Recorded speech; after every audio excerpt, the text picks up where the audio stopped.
بسم اللہ الرحمن الرحیم۔ آپ کے سامنے ایک قصہ بیان کروں گا۔ بسم اللہ الرحمن الرحیم کی برکت۔ کہا جاتا ہے کہ کسی علاقے میں قحط سالی پیدا ہو گئی۔ اس قحط سالی کی لپیٹ میں نہ صرف انسان بلکہ چرند و پرند سب اس کا شکار ہو گئے۔ مویشی مالکان بے حد پریشان تھے۔ اسی دوران ایک مسجد کے مولوی جمعے کے خطبے میں نہایت یقین کے ساتھ یہ بات بتائی کہ اللہ کا نام لے کر یعنی بسم اللہ پڑھ کر دریا کو حکم دیا جائے تو وہ بھی نافرمانی نہیں کرتا۔ خطبے سننے والوں میں سے ایک چرواہا بھی موجود تھا۔ مولوی کی یہ بات اس کے دل میں اتر گئی اور اس بات پر اس کا یقین کامل اور پورا ہو گیا۔ اس نے واپس آ کر اپنی بکریاں کھولی اور سیدھا دریا پر چلا گیا۔ اونچی آواز سے بسم اللہ الرحمن الرحیم پڑھا اور دریا کو کہا وہ اپنی بکریاں چروانے کے لیے دوسرے پار جانا چاہتا ہے اور اسے کہا کہ مجھے اپنے اوپر سے گزرنے دے۔ ایک کہہ کر اس نے اپنی بکریوں کو لیا اور دریا پر چلتا ہوا دریا پار کر گیا۔ دریا کے دوسری طرف کا علاقہ گھاس سے بھرا ہوا تھا۔ درختوں کے پتے بھی سلامت تھے کیونکہ کسی کو یہاں تک آنے کی رسائی نہیں ہوئی، یعنی آج تک وہاں کوئی نہیں گیا۔ اس نے خوب اچھی طرح اپنی بکریوں کو سیر کروایا اور واپس لوٹ آیا۔ پھر یہ اس کا معمول بن گیا کہ وہ بکریاں پار چھوڑ کر واپس آ جاتا اور شام کو جا کر بکریاں واپس لے آتا۔ اس کی بکریوں کا وزن دگنا چگنا ہو گیا۔ لوگ چونک گئے اور حیران ہو گئے۔ اس سے پوچھا کہ وہ اپنی بکریوں کو کیا کھلاتا ہے۔ وہ سیدھا سادہ اور صاف دل نوجوان تھا۔ اس نے صاف بات بتا دی کہ جناب میں تو بسم اللہ الرحمن الرحیم پڑھ کر دریا پر چل کر اپنی بکریاں دوسری طرف چروانے لے جاتا ہوں۔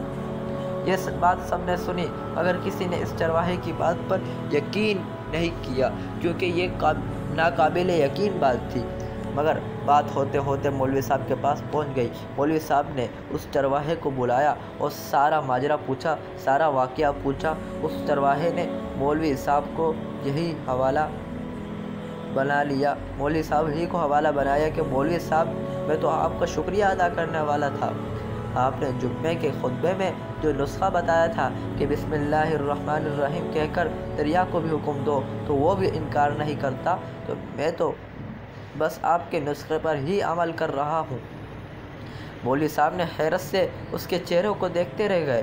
مولوی صاحب نے کہا بھائی صاحب ایسی باتیں تو ہم ہر جمعے میں کرتے ہیں، فقط ان کا مقصد لوگوں کا ایمان بنانا ہوتا ہے۔ مگر بکریوں والا ڈٹا رہا کہ میں تو بس بسم اللہ الرحمن الرحیم کہہ کر پانی پر چلتا ہوں اور بکریوں سمیت پانی پار چلا جاتا ہوں۔ آخرکار مولوی صاحب نے صبح خود یہ تجربہ کرنے کی ٹھانی، جسے دیکھنے چرواہے سمیت پورا علاقہ بھی آ گیا۔ مجمع زیادہ تھا۔ مولوی صاحب نے ایک دو بار سوچا کہ انکار کر دوں کہ کہیں ڈوب نہ جاؤں، مگر وہ جو مولوی صاحب کو کندھے پر اٹھا کر لائے تھے اب بھی جوش و خروش سے اللہ اکبر کے نعرے لگا رہے تھے اور مولوی صاحب کے حق میں تعریفیں کر رہے تھے۔ آخرکار مولوی صاحب نے اپنے ڈر کو دور کرنے کے لیے ایک رسہ منگوایا۔ پہلے اسے ایک درخت کے ساتھ باندھا، پھر اپنے کمر کے ساتھ باندھا، پھر ڈرتے ڈرتے ڈھیلا ڈھالا بسم اللہ الرحمن الرحیم پڑھا اور دریا پر چلنا شروع ہو گئے۔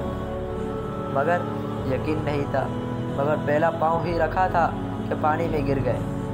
مولوی صاحب ڈبکیاں کھانے لگے اور پانی کے بہاؤ میں بہنا شروع ہو گئے۔ لوگوں نے کھینچ کر باہر نکالا۔ مولوی صاحب کی اس حرکت نے چرواہے کو پریشان کر دیا کہ مولوی صاحب کی بسم اللہ کو یہ کیا ہو گیا، کیونکہ اس کا یہ روز کا معمول تھا۔ اس کے اپنے یقین میں کوئی فرق نہ آیا۔ اس نے بسم اللہ الرحمن الرحیم کہہ کر بکریوں کو پانی کی طرف اشارہ کیا اور خود ان کے پیچھے چلتا ہوا پار چھوڑ کر واپس بھی آ گیا۔ لوگ اسے ولی اللہ سمجھ رہے تھے اور اس کے حق میں نعرے لگا رہے تھے، مگر وہ سب سے بے نیاز سیدھا سادہ انسان تھا۔ وہ مولوی صاحب کے پاس پہنچا اور کہا مولوی صاحب میں آپ کی بسم اللہ کی تعریف سے کافی پریشان تھا، مگر پانی پر چلتے ہوئے مجھے آپ کی بسم اللہ کی بیماری کا پتہ چل گیا۔ اس چرواہے نے درخت سے بندھی ہوئی رسی کی طرف اشارہ کیا اور کہا مولوی صاحب یہ ہے آپ کی بسم اللہ الرحمن الرحیم کی بیماری کا، آپ کی بسم اللہ کی برکت کو یہ رسہ رکھا گیا۔ آپ کو اللہ اور بسم اللہ سے زیادہ اس رسے پر بھروسہ تھا۔ لہذا اللہ نے بھی آپ کو رسی کے حوالے کر دیا۔ پھر کہنے لگا مولوی صاحب آپ بھی کمال کرتے ہو، میں نے آپ کے منہ سے سنا اور یقین کر لیا، اور میرے اللہ نے میرے یقین کی لاج رکھ لی، مگر آپ نے اللہ کا کلام سنا مگر یقین نہیں کیا، لہذا آپ کو اللہ نے رسوا کر دیا۔ محترم عزیزو دوستو، یہی کچھ ہمارا حال ہے۔ ہماری نمازوں اور دعاؤں کا حال بھی یقین سے خالی ہے۔ جب ہمارے پاس یقین ہوگا تو ہم اس چرواہی کی طرح دریا کا پر کیا آگ پر بھی پانی پر بھی اللہ تعالیٰ ہمیں یقین عطا فرمائے، اور یقین جب ہوگا تو ہمارے لیے ہر کام آسان ہو جائے گا۔ ہماری نمازوں میں ہمیں یقین نہیں ہوتا کہ اللہ تعالیٰ نے قبول کی نہیں کی، ہمیں یقین ہونا چاہیے اللہ تعالیٰ نے قبول کر لی۔ اللہ تعالیٰ کے ہر وعدے میں کامیابی اور یقین کی بات ہے۔ السلام علیکم، اللہ تعالیٰ ہمیں عمل کی توفیق عطا فرمائے۔